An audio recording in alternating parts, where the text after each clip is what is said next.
Bienvenue à ce journal. Madame, Monsieur, les titres de cette édition. Enceinte et atteinte d'asthme, les deux ne font pas bon ménage. C'est un double risque pour la maman et le bébé. Quelles précautions prendre? C'est à savoir dans cette édition. Il protège contre les infections et est hypoallergénique. Le lait maternel présente de nombreux avantages, sans oublier le lien privilégié que l'allaitement crée entre la mère et l'enfant. Enfin, vous avez des chiens à la maison, mais savez-vous comment les entretenir et quels sont les soins qui leur sont appropriés?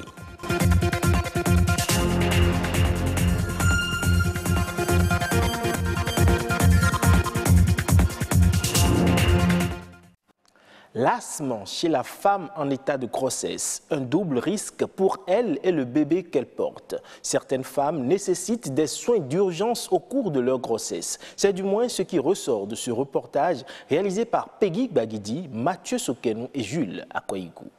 1000 décès par an chez les moins de 65 ans. Au fil des années, l'asthme s'est révélé la première maladie chronique de l'homme. L'asthme est une maladie héréditaire qui est généralement caractérisée par une inflammation chronique des voies aériennes. Et cette maladie se manifeste essentiellement par des symptômes respiratoires, notamment une respiration sifflante, une oppression thoracique, un essoufflement, c'est-à-dire la personne a du mal à respirer. L'asthme est l'une des maladies héréditaires les plus fréquentes sous nos cieux, sans distinction de sexe ni de race. 3 à 8% des femmes asthmatiques en état de grossesse sont plus exposées aux complications obstétricales que les autres femmes enceintes. De façon générale, l'asthme associé à la grossesse est un peu imprévisible. Chez certaines patientes vous diront pendant la grossesse, la grossesse ne change pas grand-chose. Chez d'autres, l'asthme va s'aggraver. Chez certaines, l'asthme va même s'améliorer. Les complications sont possibles essentiellement déjà chez le fœtus. Vous pouvez avoir des naissances prématurées, c'est-à-dire des enfants qui vont naître avant le terme. Vous pouvez avoir des enfants qui vont naître avec un petit poids. Et l'un des plus importants risques, c'est l'hypoxie, c'est-à-dire cette diminution du taux d'oxygène dans le sang de l'enfant pendant les crises et qui peut même amener jusqu'au décès du fœtus. Chez la mère, vous allez avoir cette difficulté respiratoire qui peut s'aggraver et même entraîner un décès maternel ou entraîner des perturbations souvent telles que l'hypertension artérielle chez la femme enceinte. Malheureusement, au Bénin, les moyens nécessaires ne sont pas mis à disposition des professionnels de santé. Conséquence, plusieurs femmes asthmatiques perdent non seulement leur vie, mais également celle du bébé à naître. Elles perdent la vigueur, elles perdent la force nécessaire pour pouvoir pousser et faire sortir l'enfant. Finalement, elles sont fatiguées. La table de l'accouchement, elles perdent leur vie.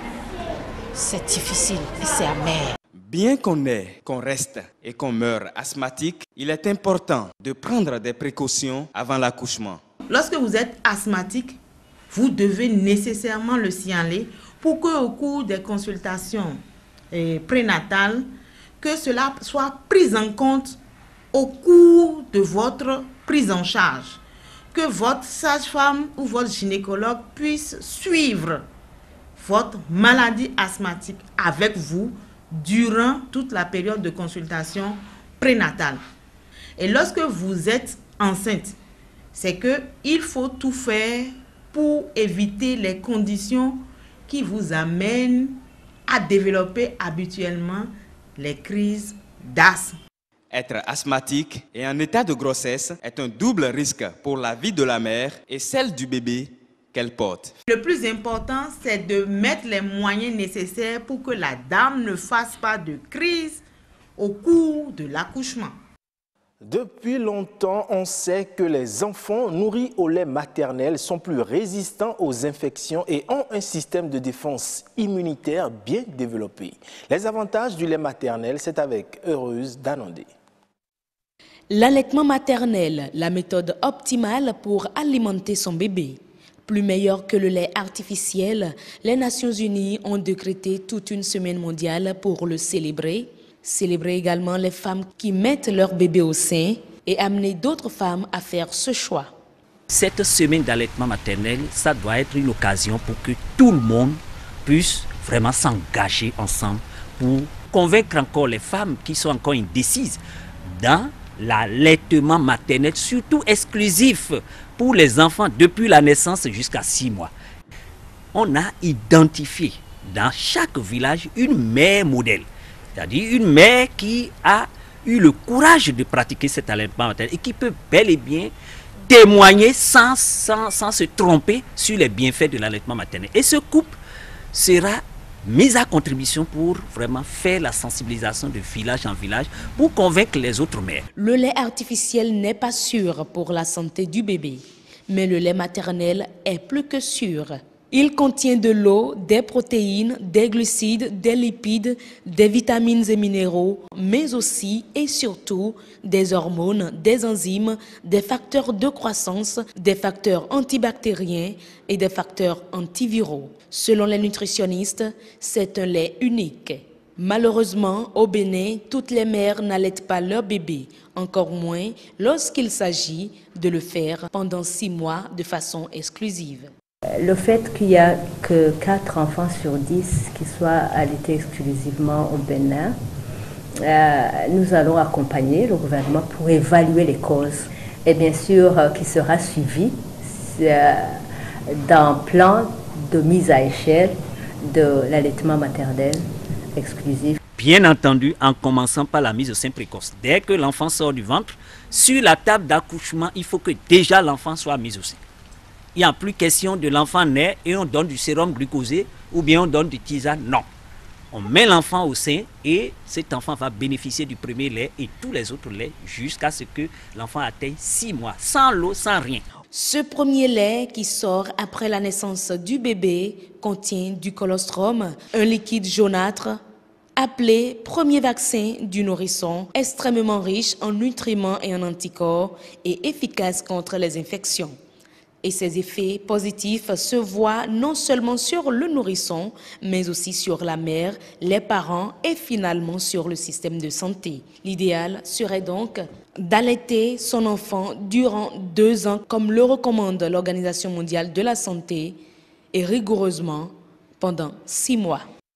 Vous êtes certainement nombreux à avoir des chiens dans vos domiciles, des animaux domestiques qui méritent autant d'attention que les hommes. Comment prendre soin de son chien et quels soins lui administrer? Reportage.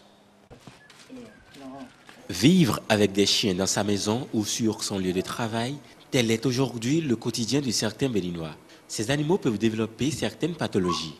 Les agents vétérinaires offrent des soins pour prévenir certaines maladies chez les chiens. Ce sont les maladies pour lesquelles, dès que les animaux contractent ces maladies, les soigner sont très difficiles ou on n'arrive pas du tout à les soigner. On prend le cas de la rage. Si on ne prévient pas, quand la rage arrive, il n'y a pas de soin. Et c'est comme ça pour la parvovirose qu'on peut soigner, mais avec vraiment pas beaucoup de succès. La leptospirose, la maladie de Carré et autres. Même vaccinés, les chiens peuvent développer des maux qu'on retrouve ordinairement chez les humains. Les maladies digestives, les diarrhées, ils le font aussi. Les chiens aussi font beaucoup d'allergies, comme nous les hommes, avec les problèmes cutanés que nous avons. Ils font aussi des problèmes cutanés. Au-delà des soins sanitaires qu'offre le vétérinaire, le propriétaire doit apporter une attention particulière à l'hygiène de son chien. Il y a des animaux qui se salissent très vite. Et quand l'animal est sale, on lui fait le bain. Sinon, le programme de bain est vraiment spécifique à chaque type d'animaux et le milieu dans lequel il se trouve. Les bains peuvent être faits 1 fois le mois, 1 fois les 2 mois ou 1 fois les 3 mois. Avoir un chien en bonne santé contribue au bien-être de la société. Y veiller est un devoir pour tous les propriétaires. En nouvelle brève à présent, au Nigeria, une usine d'assemblage de groupes électrogènes fonctionnant au diesel sera bientôt construite au Nigeria. C'est ce qu'a annoncé la compagnie Clark Energy à la fin du mois dernier. Cette usine, qui sera la première du type implantée dans le pays, produira dans un premier temps des groupes d'une capacité de production allant jusqu'à 700 kWh et envisage d'étendre sa capacité d'air que l'infrastructure sera entièrement opérationnelle. 20 000 groupes électrogènes sont installés chaque jour au Nigeria. Seulement 15% de ces équipements sont importés à cause des taxes imposées par le gouvernement sur ces articles, d'où l'importance pour les usines de fournir des équipements de qualité élevée tout en maintenant des prix compétitifs et surtout des prix rentables.